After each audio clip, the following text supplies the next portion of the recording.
record. Oh, here we go. Sorry, just a little bit excited. Pardon. Yo, here we go. I'm excited. Core offer template, looking at epiphany stories to break false beliefs. Here we're doing the primary internal belief, which is my story is that you have to be perfect in order for psychometric marketing to work. Perfect at typing, perfect at getting the right information, all that sort of stuff. So here's the story. At first, I thought I had to be perfect at psychometric marketing, and I didn't want to make a single mistake. But then I realized I literally couldn't break it, even if I tried. Now this is veering a little bit different from how Tim answered the question. And Tim said, yes, you have to learn it. Now, as much I agree that that's true, that doesn't instill hope. That doesn't instill belief. And really the more I understand about sales, the more I realize it's selling hope. Like that's really what it is it's instilling confidence that things can change, that things can be better, that life can be better, that you can do better, that the circumstances, that the world will be better, whatever. Sales is hope, is selling hope. It's saying there is hope and you have to take action in order to capitalize on that hope, right? So, what we're doing is we're giving the people who say, oh, psychometric marketing is awesome, it's great, but I can't use it. I make a mistake, I'd fail. And I'm going to say, no, there's hope for you. And here's how. Here's how you can't break it, even if you tried. So, my story. When did I come to realize that I couldn't break it? I came to realize when I was reading the research paper, where instead of taking a test, what they did was they said, okay, we're going to market to, for example, we're going to market to extroverts. Sorry, I drew blank. Extroverts versus introverts. So we're going to market specifically to extroverts.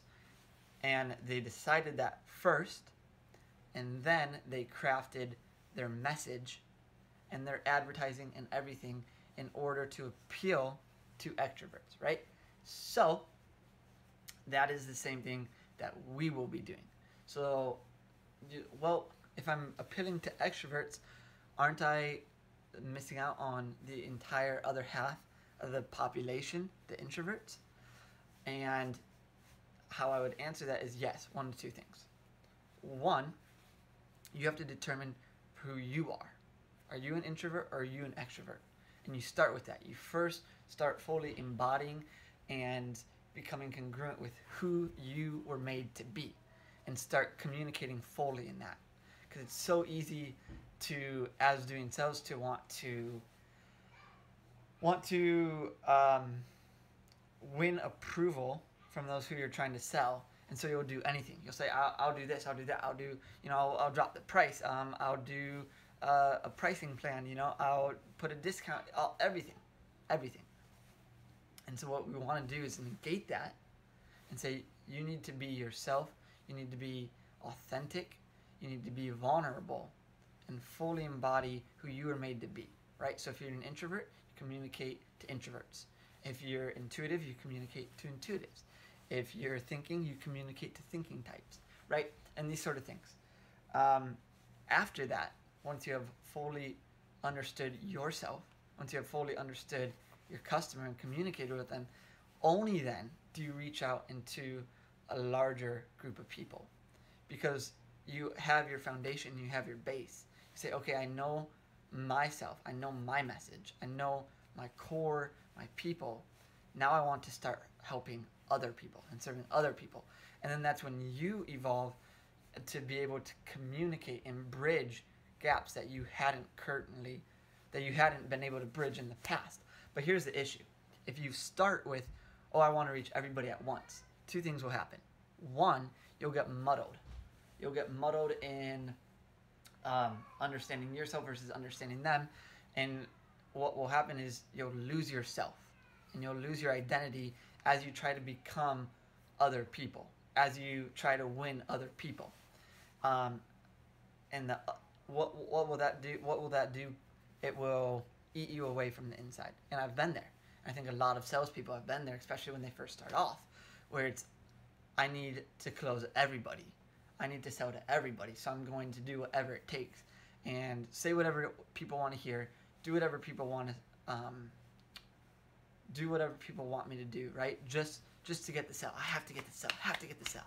Or maybe it's, I don't want to get rejected, right? It's maybe not as much about the sell, but I don't want somebody to say no to me. Like that's, I'll do whatever it takes as long as they say yes. As long as they say yes. The second thing that will do is it will actually hurt in the long run. Not just the short term of your identity and your purpose, but it will hurt in the long run because you're going in all these different directions and you're, instead of building a solid foundation upon which you can reach out and build bridges, you'll have a crumbly foundation and you're trying to build bridges to that, and all that pressure will just collapse that and you'll have no foundation. And so that's why first and foremost we identify who we were made to be and really get clear on that, really understand what are my strengths, what are my weaknesses, how do I naturally communicate, how do I naturally, what are my natural values, what are my fears, that sort of stuff. So with all that being said, let's jump into the story. My epiphany, what was the epiphany you experienced, the new opportunity you discovered? I don't have to ask. I don't have to ask what type my customer is. I define. Okay. So then, isn't that missing part of the population? Isn't that missing a huge part of the population? Build a foundation first. Okay. So I was trying.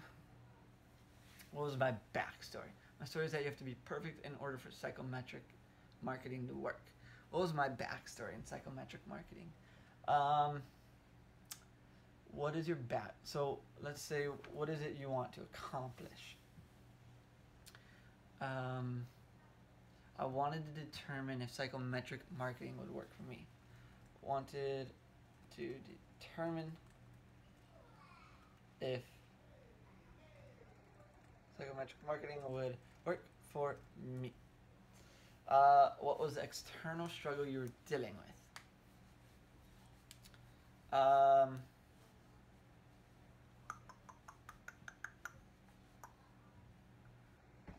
The external struggle I was dealing. Well, let's see. Where was I? I was with Tom Short. So traveling with Tom, not a lot of time, not a lot of money, etc. Okay. What is the external struggle you're dealing with? My story is that you have to be perfect. I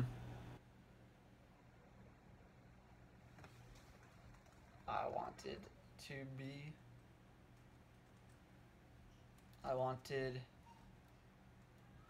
to be perfect. Okay.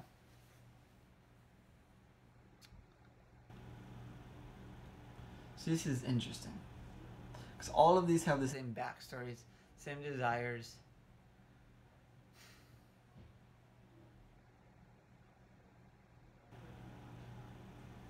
Alright. What was the wall or problem you hit within your current opportunity? So let's really define that. What is the current opportunity they're in? We kind of map that out a little bit more.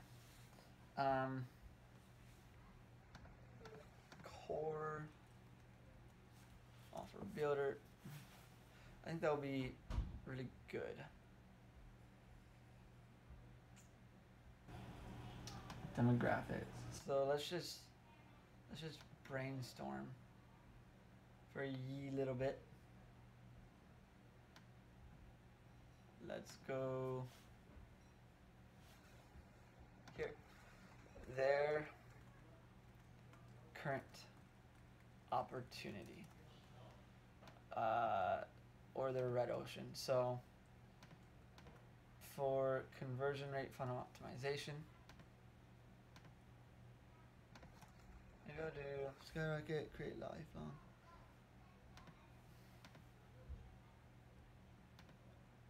Alright, we're gonna do current opportunity.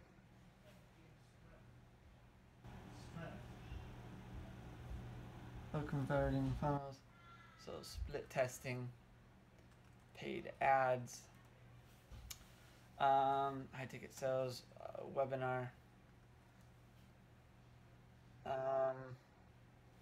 What else? If they have low converting funnels, what are you doing? Asking people for help, asking for help on Facebook, coaching,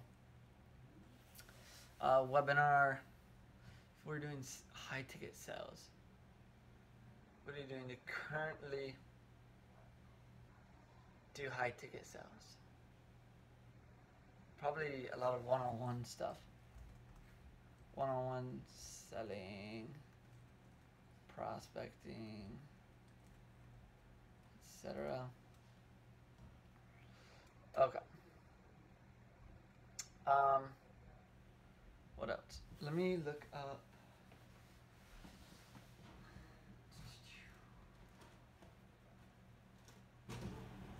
Here we go. Steven Larson talked all about understanding the red ocean hooks. Oh, you know what? Okay. What do you know about your dream customer?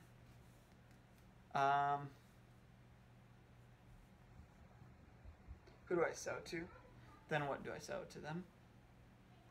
So you pick up where they left off. So where are they leaving off? Well, Russell's leaving off. You get your funnel up and running, or you get your funnel up, but it's not. It's just there. Now what? I have a bunch of people who are sold into funnels, but they're not, you know. So that's. So where are they leaving off?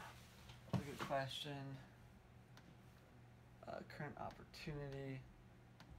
Where are they leaving off? And really, if we look at Russell's value ladder, then we can build our value ladder right into that. So, ooh, this is exciting. This is exciting. Let me see. Yeah, hold up. Catch 'em all.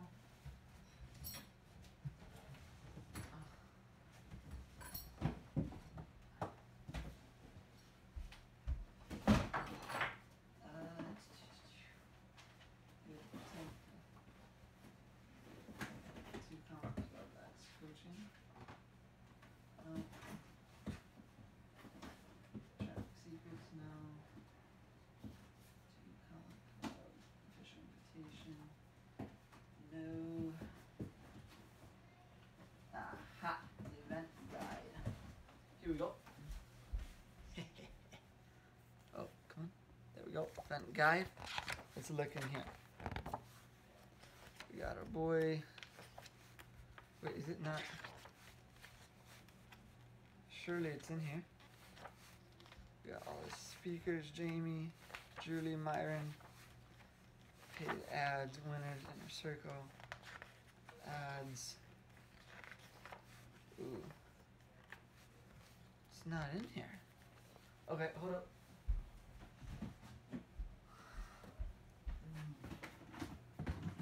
Let's see. Hey. Oh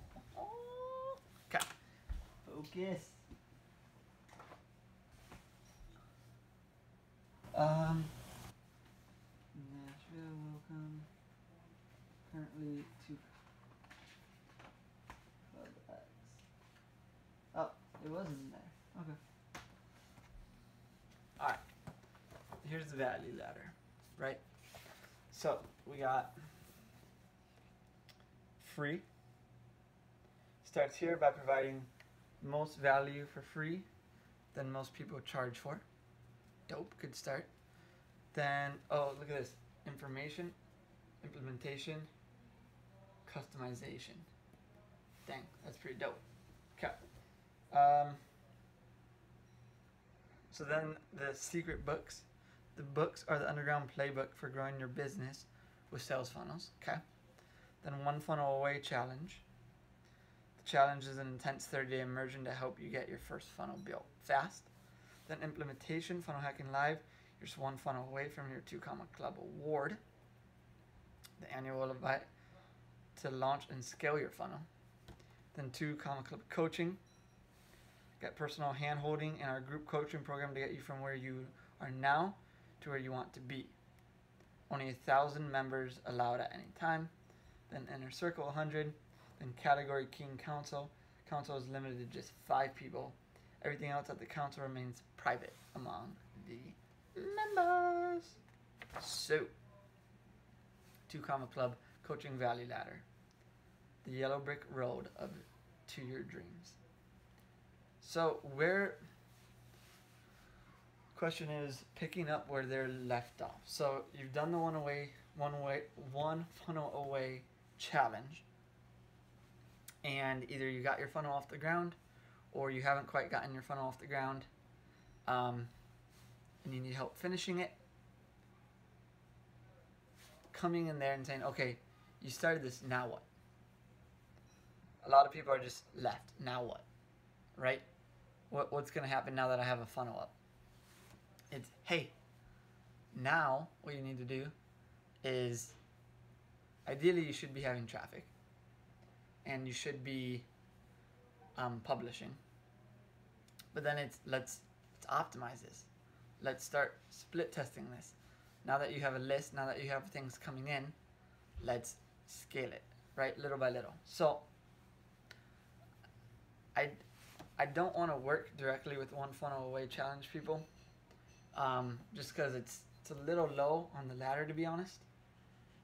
Yes, they've probably gotten the books, or I'm sure they have a funneled account.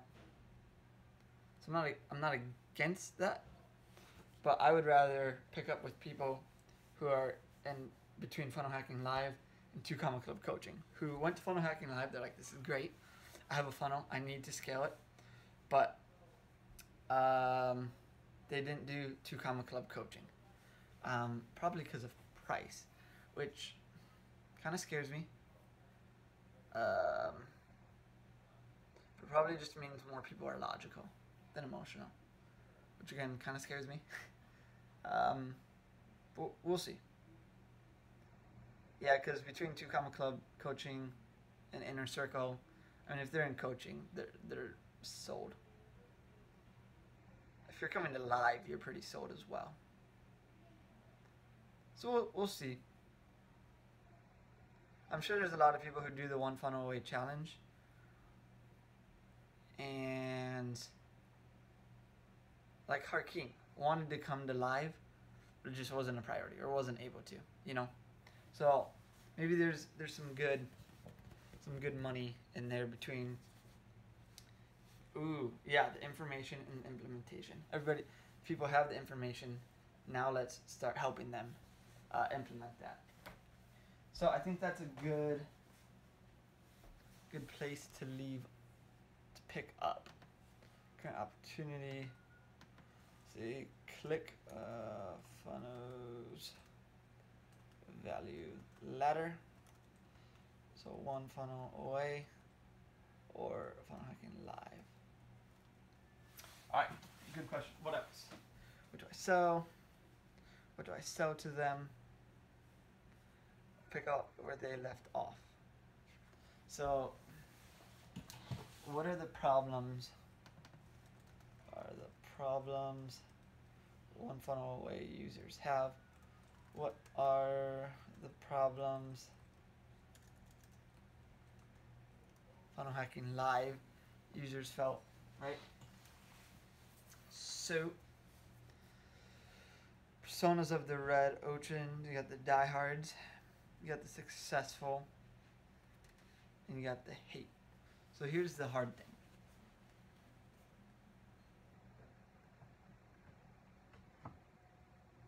Most of Russell's people are going to be raving fans. That's not even true. I don't know. Definitely going for the successful because of the time and money.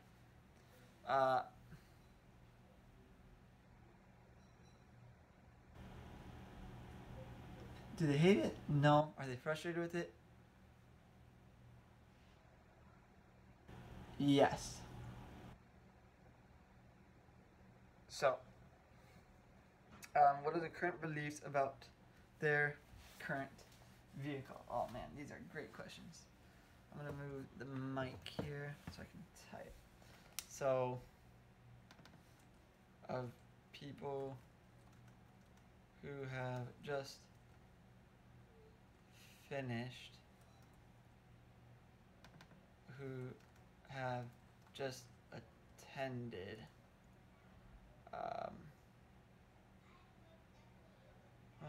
okay. Die Hard not in the game.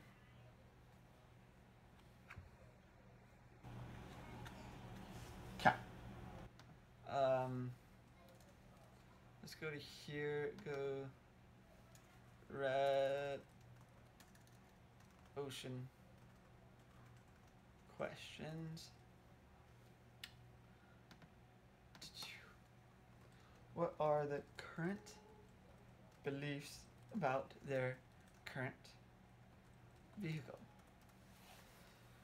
Why are they where they are now?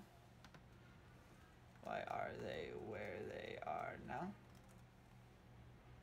What brought them to where they are now?